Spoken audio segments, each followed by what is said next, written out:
You're about to pay holiday prices for salt water. The most popular turkey in America can legally be up to 8% heavier because it's pumped with a sodium solution that makes the meat spongier and saltier and your wallet lighter. Stick with me for 5 brands to avoid that hide behind rustic labels and sodium baths, and 3 birds that actually taste like turkey. By the end, you'll know how to read one line on the label that tells you if you're buying flavor or a brine balloon. Quick favor before we move on. If you appreciate this content, consider giving this video a like and subscribing to the channel. Believe it or not, more than 92% of viewers haven't subscribed yet. It's free and only takes a second, but it means the world to us. So did you subscribe already? Great. Thank you so much for your support. Now back to the video. What if up to 8% of your holiday turkey isn't turkey at all, yet you still pay meat prices for it? Let's start with what the label tries to dance around. Well, the day of the bird is almost here. A lot of us are shopping for turkeys right now as we get ready for Thanksgiving.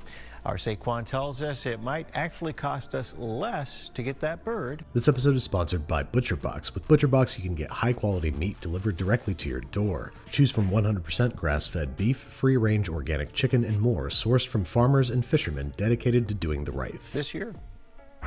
Good morning. As you walk through the aisles of your local grocery store, you may notice that the price of turkeys are a little bit cheaper than what you may have paid last year. In fact, this turkey here at the Cub Food... Today I'm using ButcherBox turkeys to demonstrate the different ways to prepare your bird. Once you've had enough turkey for the season, order a ButcherBox. For a limited time, new members will receive 2 100% grass-fed New York strip steaks in their box for a whole year. Pre-basted and enhanced with solution mean the bird was pumped with water, salt, and natural flavor. That last bit often rides in with phosphates, which act like tiny sponges that lock water in the muscle. Keeps the bird from drying out on a shelf. It also means you are buying added liquid at turkey prices.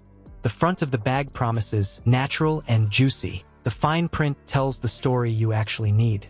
That added solution inflates the weight and drives up sodium before you even season the bird. So you think you scored a deal. You paid for brine, not meat. The truth is, that help shows up later as bland slices that fight you on texture. What does injection do to the bite? It swells the fibers, so the meat turns springy and a bit rubbery. Like bread soaked in broth, it holds water but loses character. You get moisture without flavor. The skin may brown, but the inside reads as damp and dull. Seasoning can't dig in because the brine already crowd-surfed every inch. Check the numbers and you'll see the pattern. An injected turkey stacks far more sodium per serving than a plain bird, often before you add a single grain of salt. That is why you salt, taste, and it still feels oddly flat and salty at the same time. Labels flag it with lines like, contains up to X% of a solution. In Eden Prairie, this is a 9-pound frozen Genio turkey, and it's going for $1.50 a pound, so you can expect to pay less than $15 for this bird.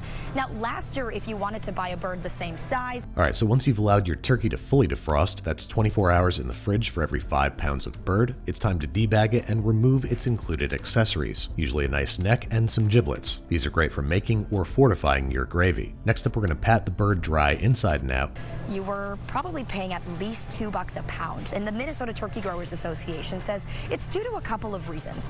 Part of it had to do with supply chain issues that still stemmed from COVID, but of course the biggest reason was the impacts of bird... Plan on using an oven thermometer, you can go ahead and pull this thing out, making sure not to tear the skin any more than is necessary. And then it's time to talk some general turkey best practices. First up, using your fingers to separate the skin from the meat. This not only aids in crisping up the birds, but opens up the opportunity to stuff. You'll also see variations: enhanced, basted, seasoned. Different words, same move. Now let's move on to how brands play the game. Some big names inject as a rule and sell you easy with a wink. Others lean on Barnes and Fields on the bag while running the same solution through the plant. A few house labels chase the lowest sticker, trimming quality checks along the way. There are also birds pushed as lean and tidy, which often means watery and mild when it hits the plate. It's a style choice, but it costs you flavor. Chilling makes a difference too. Water-chilled birds take on extra liquid as they cool in tanks.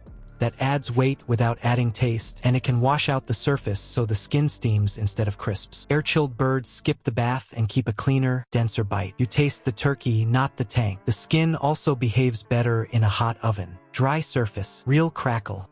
That's not fancy, it's physics. And then there's the famous hotline. Helpful? Sure. but it's also theater. When a brand builds a whole persona around rescuing your roast on local turkey flocks.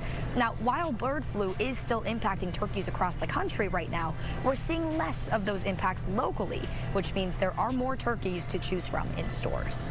Things under there like butter and herbs. Matter of fact, that sounds really pretty good. Why don't we do that? To make compound butter, we're simply combining 8 ounces of room temperature unsalted butter with the herbs and spices of our choice. I'm going with some freshly chopped sage, rosemary, and thyme. Because there's a higher supply, and while demand is still good, there's still a higher supply, and so price is going to be a little bit less than what they're used to seeing, even outside of the Thanksgiving market. Several retailers even implement strategies during this busy season. And a hefty pinch of kosher salt and freshly ground black pepper, which is going to help more deeply season the meat under the skin. Go ahead and tiny whisk that together until it's homogeneous, and then we can introduce it to our bird. One little gob at a time, we're going to shove and massage it into every corner that we can get it. It keeps you focused on the call, not the product. A script can walk you through time and temperature. It can't fix a bird engineered for moisture retention over taste. The mystique props up average, processed meat with a smile and a jingle. So how do you avoid paying for salt water? Look for the one line that matters. Contains up to X% of a solution of water, salt, and natural flavors. If you see it, that bird is inflated with brine. You're not just budgeting for a turkey. You're buying trapped water and a higher sodium load. Put it back and keep scanning. You might want to scan for air-chilled on the package, a short ingredient list, and a sodium number that doesn't jump off the panel. Short words, short list, better bird. If there's no solution line, you're closer to the real thing. Now you can season on purpose, control the salt, and get meat that tastes like itself. That's the goal. Now that you know the trap, let's talk about the birds that are worth your money and how to spot them fast. Prices to get more people into their stores, but to also buy the items that they might need for a complete Thanksgiving meal. A lot of businesses will put like a low price, bring people in to buy other stuff. As a matter of fact, they've even... Next up, we gotta talk brining. Now, if you're going with a wet brine, you want to do that first before any of this other stuff, but I prefer a dry brine of about a half cup of kosher salt mixed with 1 teaspoon of baking powder, which, once liberally applied to every nook and cranny of the exterior of the bird... You have to spend so much money, like $25, and then you get an additional discount.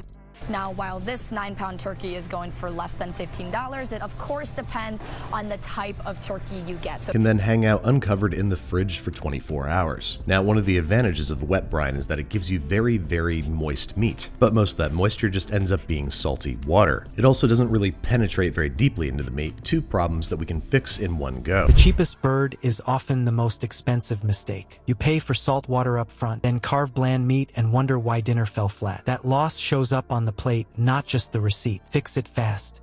Check for the solution line on the label. Compare sodium per serving. Pick minimal processing, Heritage, Mary's, or Bell & Evans if you can, or at least a plain, non-enhanced bird. You control the salt. You get real turkey flavor. If this gave you something to chew on, hit like, subscribe, and share it with the one cooking your Thanksgiving bird. They'll thank you later.